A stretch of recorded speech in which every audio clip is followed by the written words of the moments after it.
5 niños habrían sido víctimas de sus propios vecinos. Este es el caso de los hermanos Soder.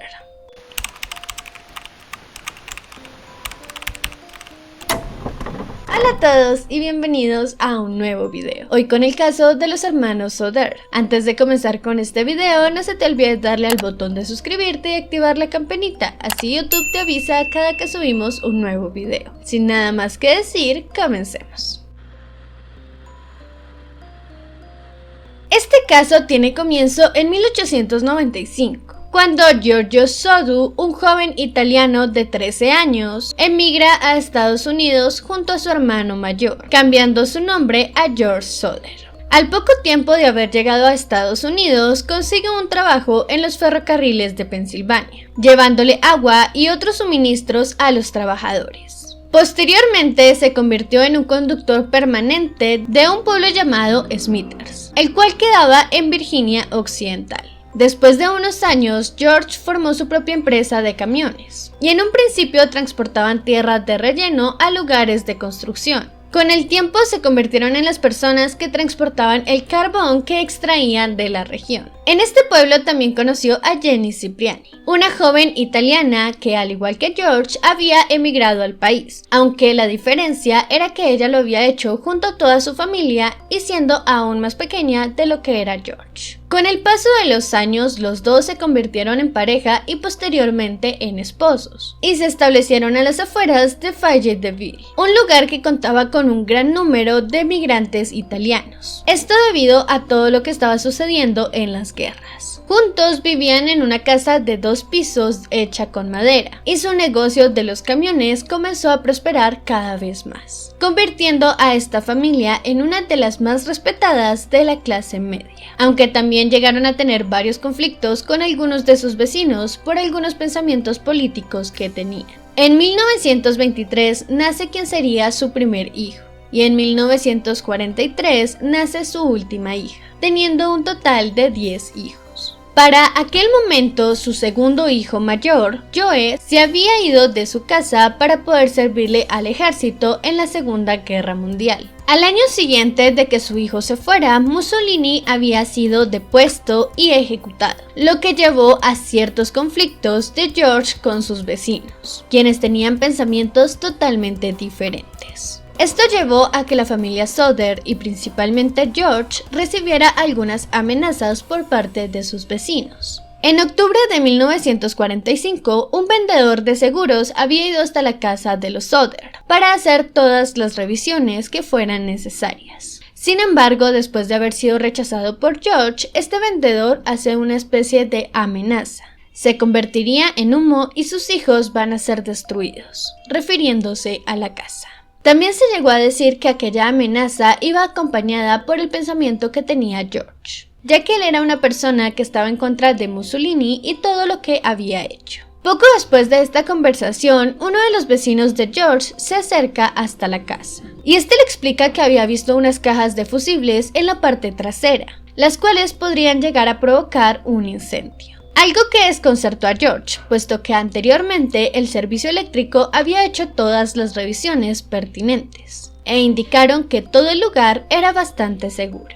Este mismo año, en Nochebuena, Marion, la mayor de las hermanas, había llegado del trabajo con algunos regalos para los más pequeños. Marta, de 12 años, Jenny, de 8 años y Betty, de 5 años. Las 3 comienzan a jugar con estos nuevos juguetes y le dicen a su madre a eso de las 10 de la noche si se pueden quedar mucho más tarde, puesto que querían quedarse despiertas. Ella les dice que sí, pero con la condición de que sus hermanos, Mauricio de 14 años y Luis de 9 años, cumplan con sus tareas de guardar y alimentar a las vacas y a los pollos de la granja. Todos aceptan y Jenny se va a la cama junto a la niña más pequeña, Silvia, de 2 años. Por otro lado, George y sus 2 hijos mayores, John, de 23 años, y George Jr., de 16, habían estado trabajando todo el día en compañía de su padre, por lo que apenas llegaron se fueron a dormir. A las 2:30 de la madrugada, Jenny se despierta porque había escuchado el teléfono. Cuando baja a contestar, indica que era la voz de una mujer, pero que no reconocía de quién era esta voz. Esta mujer le pregunta por una persona, a quien tampoco distinguía. Jenny le comenta que se había confundido de número y lo que hace esta mujer es reírse.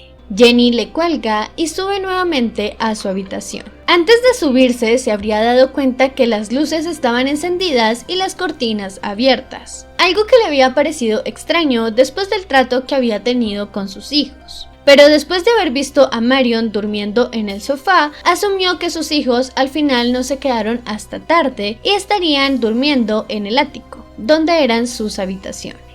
Así que cierra las cortinas, apaga las luces y se acuesta a dormir. Una hora después se despierta nuevamente, pero ahora porque escuchó un estruendo en el techo. Aunque sin darle mucha importancia a este sonido, se vuelve a dormir. Media hora después, a la 1:30 de la madrugada, Jenny se vuelve a despertar, pero esta vez porque sentía un olor a humo. Cuando se levanta, ve que la oficina de George estaba cubierta de llamas.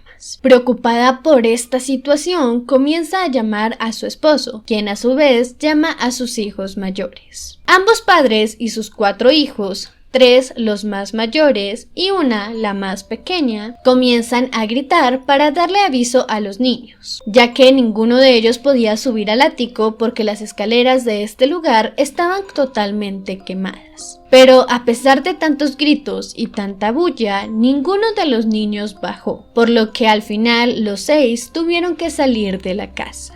Cuando están afuera, buscan la manera de pedir ayuda. Lo primero que se les ocurre es pedirla de manera telefónica, pero hubo un problema con su teléfono y este se encontraba fuera de servicio, por lo que Marion tuvo que ir corriendo desde su casa hasta la casa de uno de sus vecinos, a quien le pidió que llamara a los bomberos. Aunque también se dice que la familia no fueron los únicos con problemas telefónicos, ya que una persona que se encontraba pasando por el lugar se percató también del incendio y trató de llamar, pero al no recibir señal fue a un bar cercano y les pidió que también llamaran a los bomberos. Mientras Marion hacía este camino desde su casa hasta la casa del vecino, los demás trataron de buscar maneras para poder salvar a los niños. En un comienzo, George se quita los zapatos y trata de trepar la pared, llegando hasta la ventana donde rompe el vidrio, pero esto hace que se corte el brazo, por lo que aquel intento fue en vano.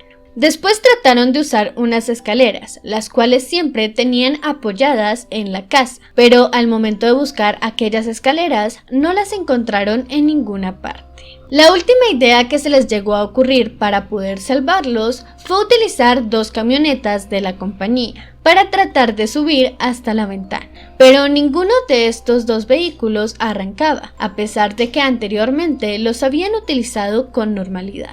Después de todos estos intentos, los Soders se dieron por vencidos y solamente les quedó el ver su casa ardiendo en llamas y desplomándose. Esto por unos 45 minutos, aun creyendo que sus 5 hijos estaban dentro de la casa. Por todos los problemas que habría traído la Segunda Guerra Mundial, los bomberos en aquel momento no tenían muy buenas herramientas, por lo que llegaron muchas horas después. A las 10 de la mañana, el jefe de bomberos, F.J. Morris, le dice a la familia Soder que no había encontrado huesos de los niños, algo que debía de estar si los niños fallecieron en el incendio.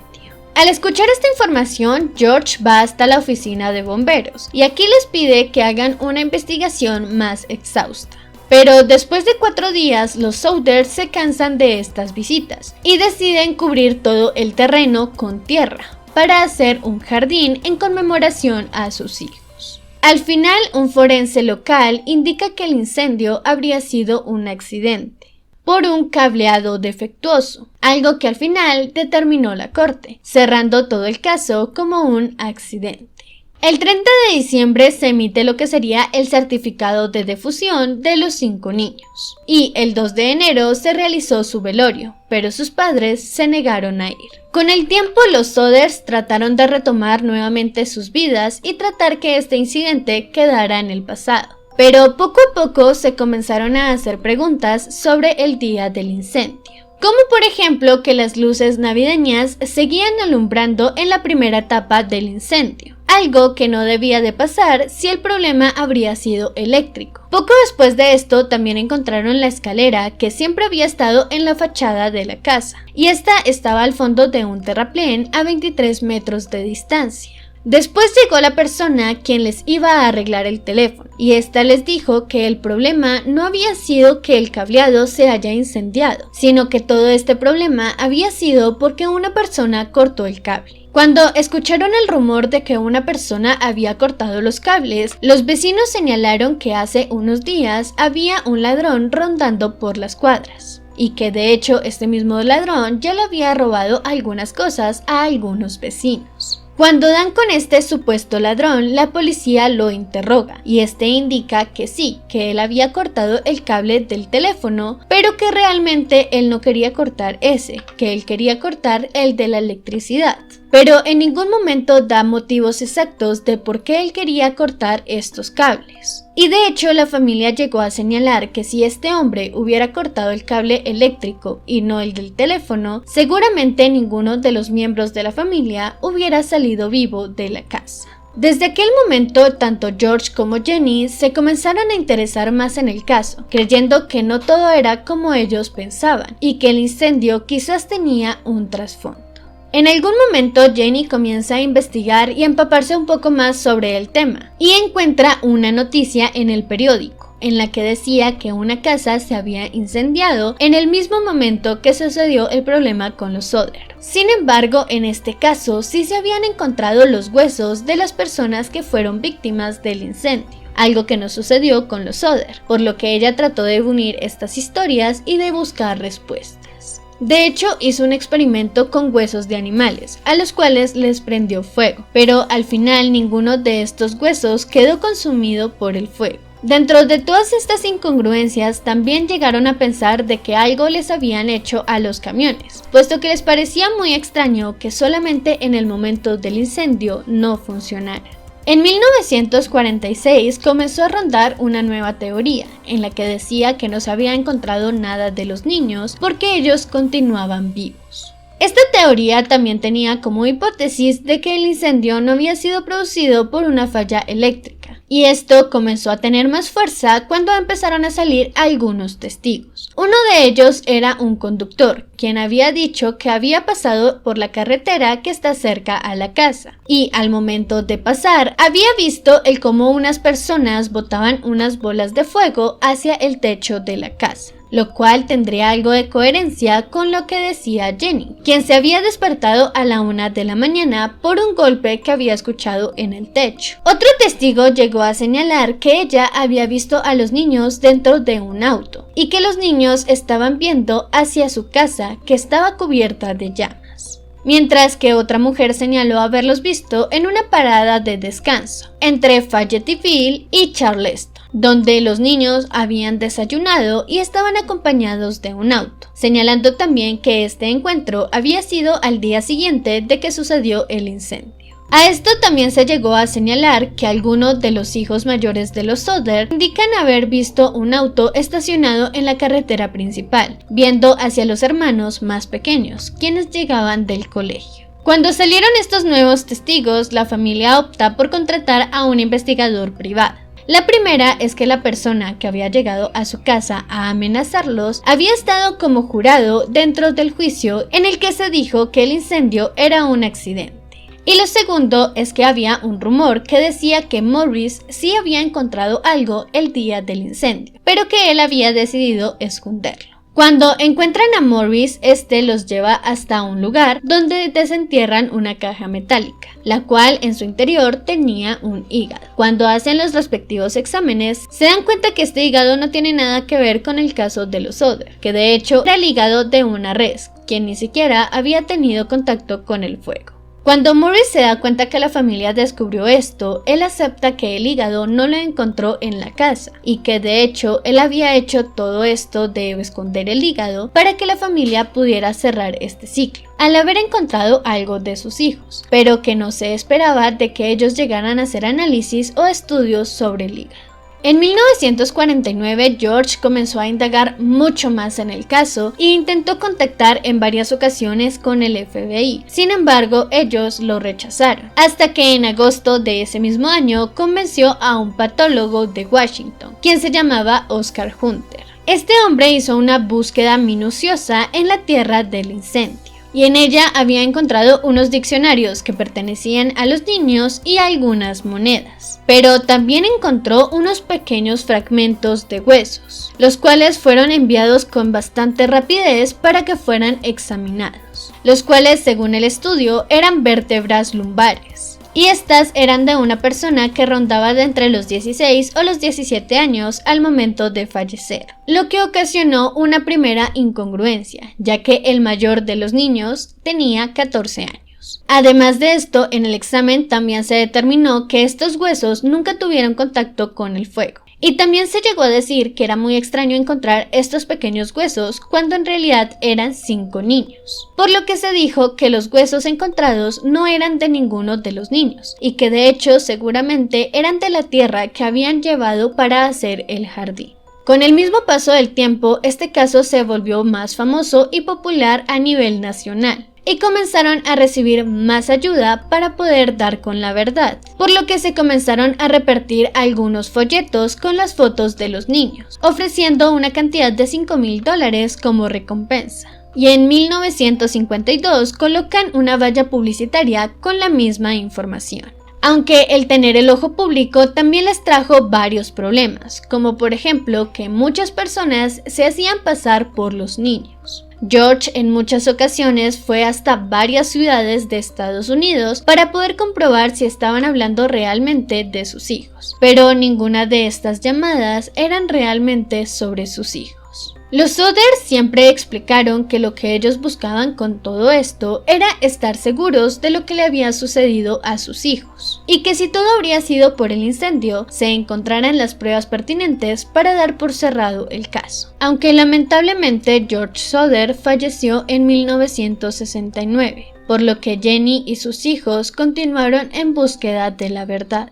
Jenny desde aquel momento comenzó a vestir únicamente con ropa negra para demostrar su luto, y siempre cuidó el jardín que tenía en honor a sus hijos. En 1989, 20 años después, fallece Jenny. Y cuando los dos padres fallecieron, los hermanos decidieron quitar la valla que tenía las fotos de los niños. Pero a pesar de haber hecho esto, ellos seguían aún atentos a cualquier tipo de información o prueba que les dieran referente al caso. Y aún hoy continúan bastante pendientes de todo lo que se pueda saber relacionado al caso, ya que están decididos a que esta historia no quede en el olvido.